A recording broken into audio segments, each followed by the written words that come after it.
பவுல் சொல்லுகிறார், நீங்க இந்த விசுவாசத்தில் தொடர்ச்சியா இருந்து கிரவுண்டடாக செட்டில்டாக நீங்க கேட்டதையும் இந்த சுவிசேஷத்திற்கும் நீங்கள் நிலைச்சு இருந்தீங்கன்னா, பக்கத்துல விசுவாசத்தில் செட்டில் ஆகுங்க.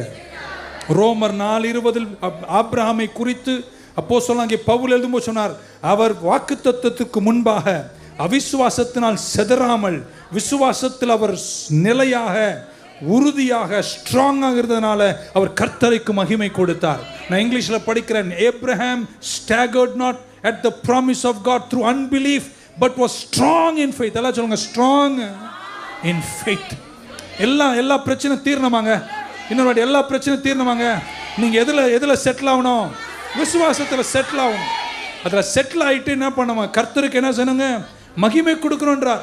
ஆபிரகாமுக்கு எதுவுமே நடக்காத போதும் நடக்காத காலத்திலும் விசுவாசத்தில் தொடர்ச்சியாய் உறுதியாய் இருந்து கர்த்தரை மகிமைப்படுத்தினார். கர்த்தரை மகிமைப்படுத்தின உங்க வாய் கர்த்தரை துதிக்கணும். இது நல்லா கேட்டுக்காமன்னு சொல்லுங்க. துதிக்கிறவங்க யார் தெரியுமாங்க? எதுவுமே நடக்காத போதும் கர்த்தரை நேசிக்கிறவங்க. குழந்தையே கிடைக்கலையா, ஆனா அவர் கர்த்தரை என்ன செய்தாருங்க? மகிமைப்படுத்தினார். விசுவாச ஜாதி யார் தெரியுமாங்க? நடக்கும் போது துதிக்கிறவங்க இல்ல, நடக்காத போது துதிக்கிறவங்க தான் விசுவாச ஜாதி. ஒரு அல்ல சொல்ல மாட்டீங்களா? வச்சுங்களேன், எப்படி கண்டுபிடிக்கலாம்? ஒரு சிஸ்டர் வந்து உட்காந்துருக்கு, அது பல பிரச்சனை, கண்ணீர் வடிக்குது. ஆனா சர்ச்சில் வந்து கையை தட்டினா போதுங்க, அது தட்டி பாடி அது எதுல நிலைச்சிருக்குங்க?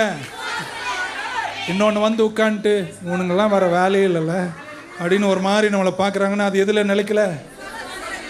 Settle in faith, settle in faith, settle in faith.